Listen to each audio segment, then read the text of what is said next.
que de noche en nuestros corazones parpadean cual luciérnagas.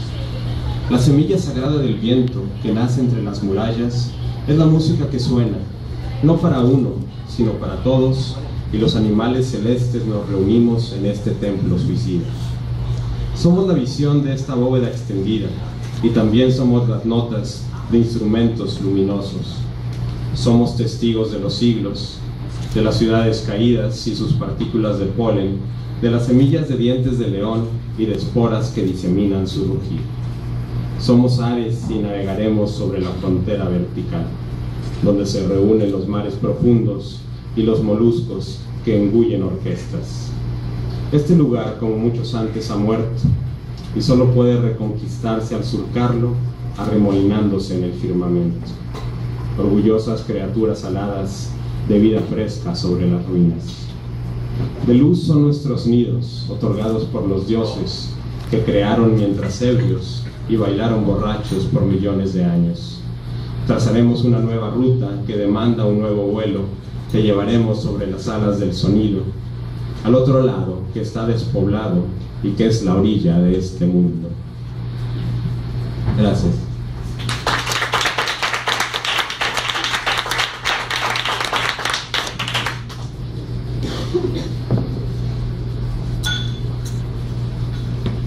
Bien, pues esas fueron las aves de Babilonia.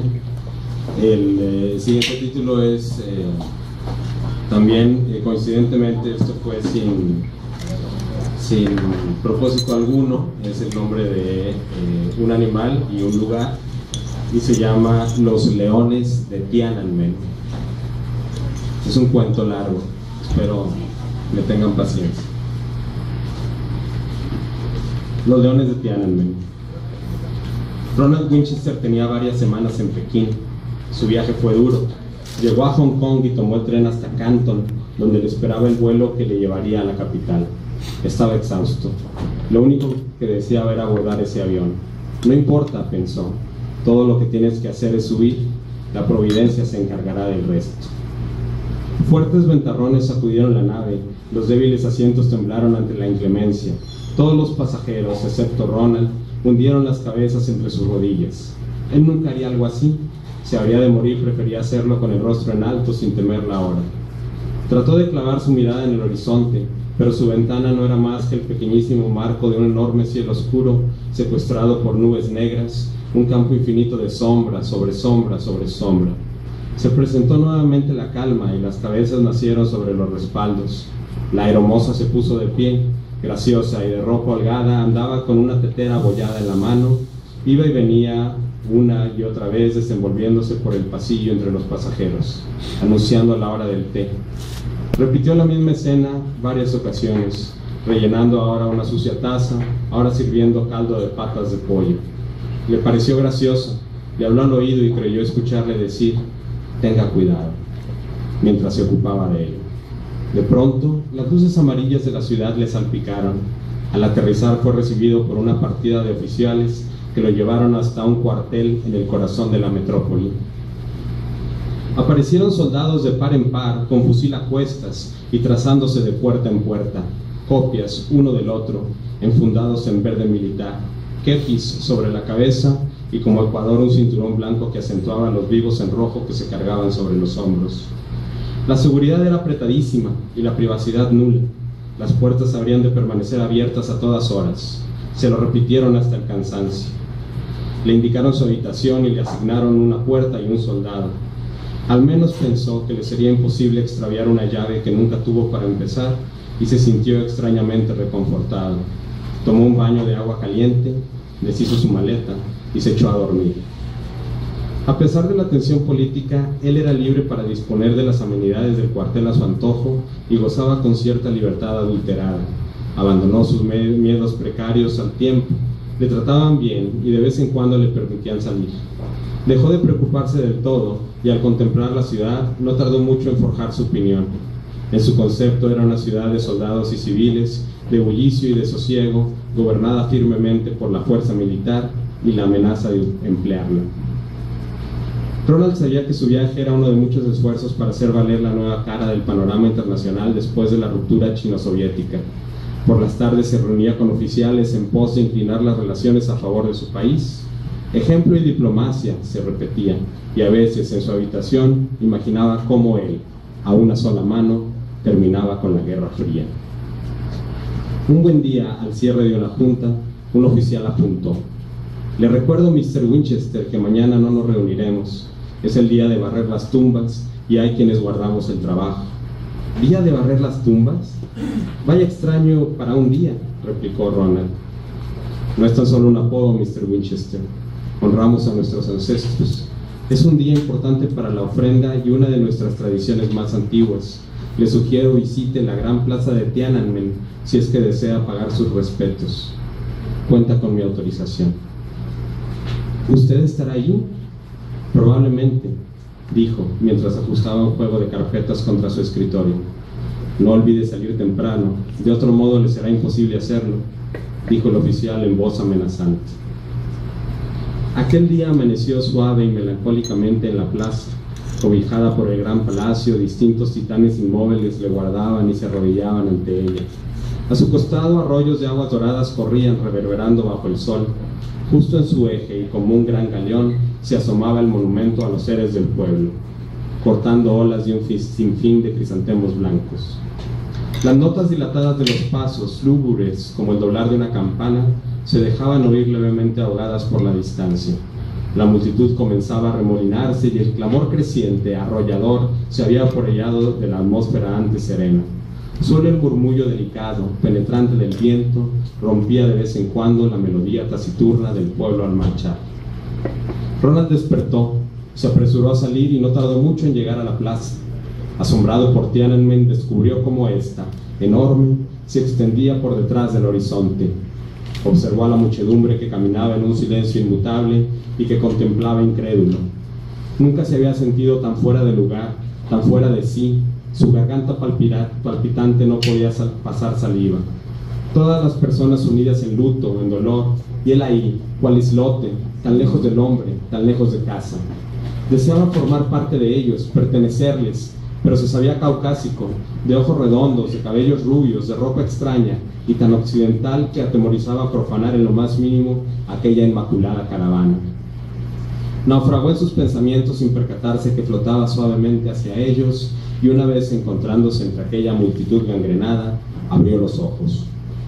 De pronto detonaron la incertidumbre y el desconcierto. En intermedios brotaron soldados que reunieron crisantemos y llenaron bolsas con ellos, soldados que se multiplicaron velozmente y tomaron la plaza a base de bastones y estacas, amedrentando a la multitud.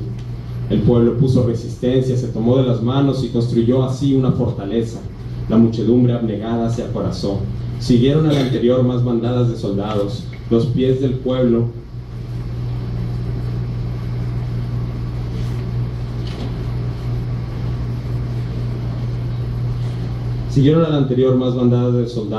Los pies del pueblo apenas se movieron en un círculo estrechísimo, haciéndolo parecer sagrado e infranqueable.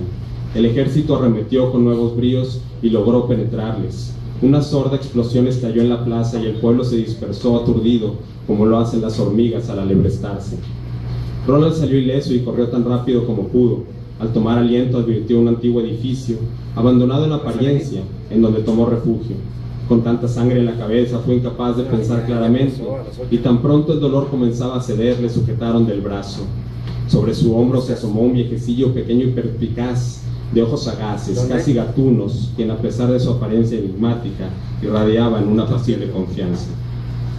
«Tengo algo para usted, forastero». Ronald apenas comprendió su extraño acento. «No le conozco», respondió. «Le ruego me suelte». «Tiene que acompañarme, le llaman, ellos le buscan». «No creo que alcances, pero...» Apuntó hacia un par de soldados y después de trazar una señal le susurró al oído. «Tiene que acompañarme antes de que puedan encontrarnos. Observe con cuidado, están tras nosotros». Ronald cayó en cuenta que era tarde para rehusarse, temía ser reconocido entre el alboroto y resignado exhaló. «De acuerdo, vayamos». Le siguió hasta una pequeña grieta escondido bajo una pila de piedras donde un tragaluz revelaba una pequeña antecámara. «¿De qué se trata todo esto? ¿Qué quiere de mí?», preguntó Ronald.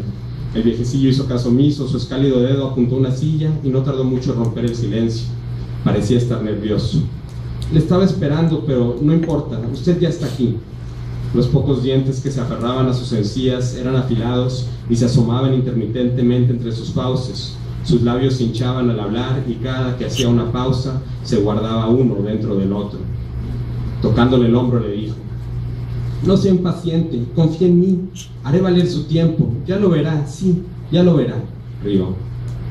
Entre trastos sacó un bulto envuelto en tela, lo puso sobre la mesa y lo desdobló con total devoción y cuidado, mientras balbuceaba desatinos en voz baja.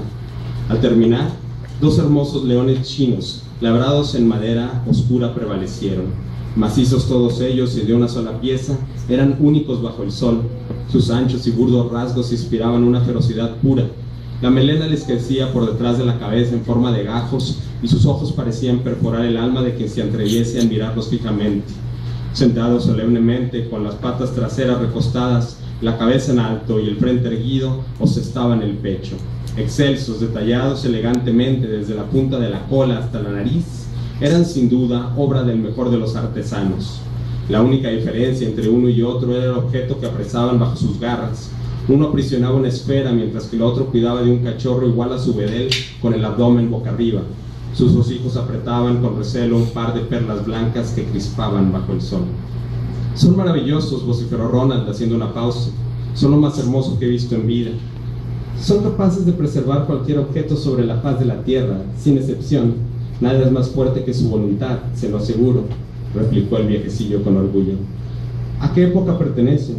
«Provienen de la antigua dinastía Han», interrumpió con recelo. «Tiempo atrás cuidaron del secreto de seda. Le mostraré». Tomando los leones, el viejecillo le mostró cuidadosamente a Ronald sus facultades. Este los observó y frente a ellos permaneció perplejo. Los leones le fueron obsequiados con la insistencia que estos así lo deseaban. Ronald no dudó tan solo un segundo en tomarlos. Regresó apresurado al cuartel y con alivio descubrió que no contaba con vigilancia en la puerta de su dormitorio.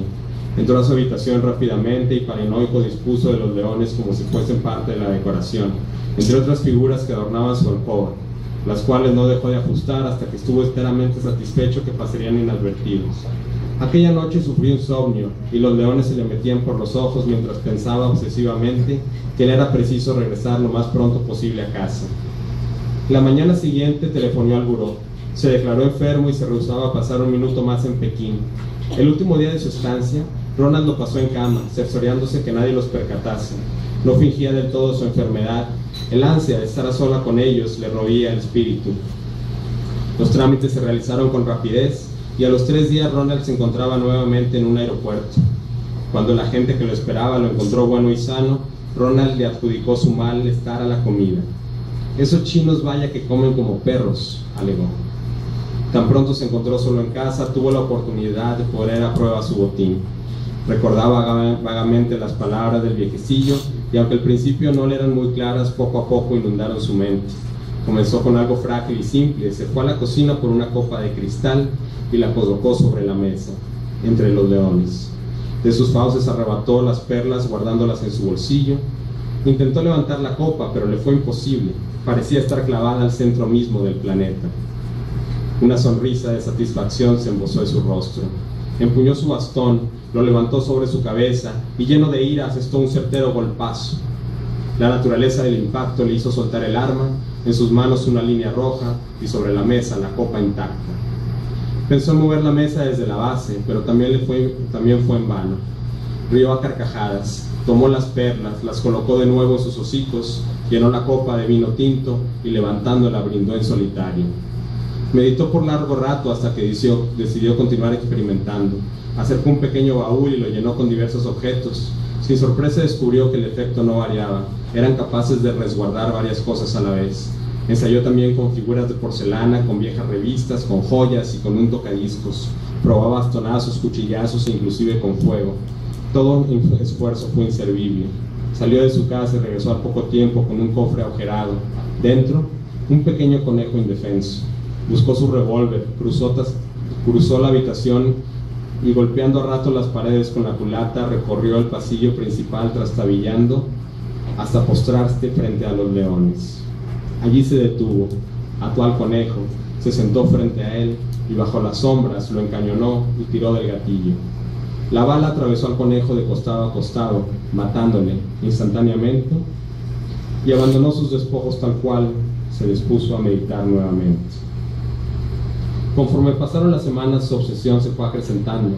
Los imaginaba hambrientos e insaciables, capaces de devorar al mundo si es que así lo desearan. Los celaba sin mesura, juró no contarle jamás a nadie sobre ellos. Eran el secreto de millares de vidas pasadas. Les dio a guardar objetos cada vez más valiosos. Con este propósito vendió cuanto le fue posible y vació sus cuentas bancarias. A los pocos meses se había vuelto malhumorado y completamente arisco. Sus conocidos atribuían este cambio al tiempo que pasó en Pekín. No es el mismo desde que regresó de esa tierra comunista, decían a sus espaldas. Lo han convertido en uno de ellos, agregaban. Los pocos amigos que le guardaban afecto dejaron de frecuentarlo y siquiera el más entrañable les se sorprendió cuando fue despedido del buró. En soledad, y sin habérselo propuesto, descubrió su poder y su misterio se identificó. Ante ellos flaqueó, maldijo al viejecillo, pensó que había sido engañado, se preguntó si lo tenía planeado todo, si lo usó desde un principio e imaginó hacer lo mismo. Sin embargo, sabía que era imposible, sabía que ellos los buscaría de nuevo, que envidiaría a quien los tuviese, que sería capaz de cosas terribles por recuperarlos. Sabía que le hacían por el alma. Una noche entre las noches no pudo dormir incrédulo. Ya poseían todos sus bienes y la inquietud de lo que le exigían se apoderó de él con tal magnitud que acabó con su cordura. Se presentó ante ellos, encendió la luz y les observó. Durante inmóviles horas contempló su majestuosidad. Al tiempo una fiebre vil le consumió, su cuerpo se erizó como tabla y su espíritu sufrió un vasto agotamiento aunado a un lóbrego pesar. Desesperado encontró una idea final entre sienes y mientras nutría su voluntad ineludible, comprendió su monstruosidad. Deseaba impetuosamente que tal arrebato se esfumara de su mente y comprendió que las inclinaciones del alma son incurables. Una enfermedad sin nombre le asaltó el cuerpo. Cerró los ojos y se hundió en la profundidad de su corazón agobiado. Se sumergió en la planicie imaginaria de una ventana en donde nubes negras consumaban una orgía. Observó infinitas luces amarillas muy cerca de él, y cuantas más luces se dispersaban, más se descubrían los leones desdibujados sobre un mar de sombras. El viejecillo amanecido de aquel día en la plaza a su lado repetía: lo estaba esperando, pero no es importante, pero no es importante, pero no es importante, mientras de su boca afloraban dientes a borbotones. Se imaginaba a él mismo tomando té ardiente y sintió el añadar de su paladar. Entre los asientos se volvió a encontrar desencajado, con la cabeza entre sus rodillas, mientras los pasajeros sin rostro le miraban hacia abajo, y era él quien ahora temblaba de miedo. Atrapado bajo una enorme garra que le presionaba contra la mesa, con el abdomen al cielo rugía. Y apareció el conejo, atándole el cuello para que se quedara aún más quieto, inamovible. Luego se encontró marchando entre edificios, entre ríos dorados, y a su alrededor millares de aramosas con fusiles a cuestas hacían eco cantando: tenga cuidado, pierda cuidado. Viajó a otros tiempos, otros que con ojos abiertos nunca hubiese conocido, donde tribus de elefantes y camellos, de un lenguaje extraño, de otras guerras, de secretos que deben de prevalecer, danzaban en la ruta de su imaginación. Con un trapo de seda se vendó los ojos, atando un nudo detrás de su cabeza. Ha llegado el momento de partir nuevamente, se escuchó decir, y despertó en la plaza, en donde copias y copias de soldados se arrojaban a toda velocidad al otro extremo y le saludaban desde el horizonte con teteras en las manos. Se impulsó hasta el galeón, solo para desmoronarse y repartirse entre blancos crisantemos. Con la cara al sol sintió cómo lo reunían y lo guardaban en bolsas, pétalo por pétalo, hasta que de suerte reinaron la penumbra y el silencio. Se despojó de las ropas que le hacían extranjero y corrió desnudo en la oscuridad. A lo lejos una luz azul brillante fulguraba. Vio que era la tierra que se encontraba entre los leones, y vio también el par de perlas que brillaban como la luna a sus costados. Solo podía pensar que hace un instante, apenas un momento, él era libre y vivía entre puertas abiertas. Se abalanzó sobre la tierra, pero aterrizó entre la multitud que marchaba aquel día en la plaza, y una melancolía infinita le prensó el corazón. Brasas cayeron del cielo cual rojos listones, y se dio cuenta que era incapaz de moverse, que estaba anclado ahí para siempre. Los bomberos hicieron cuanto pudieron, pero al final solo encontraron un sillón intacto, flanqueado por dos inmaculados leones hechos de madera. Recostado sobre este, el cadáver casi calcinado de Ronald Winchester. Incrustadas en su mano, aún brillan, engreídas, un par de perlas blancas. Muy bien. Sí.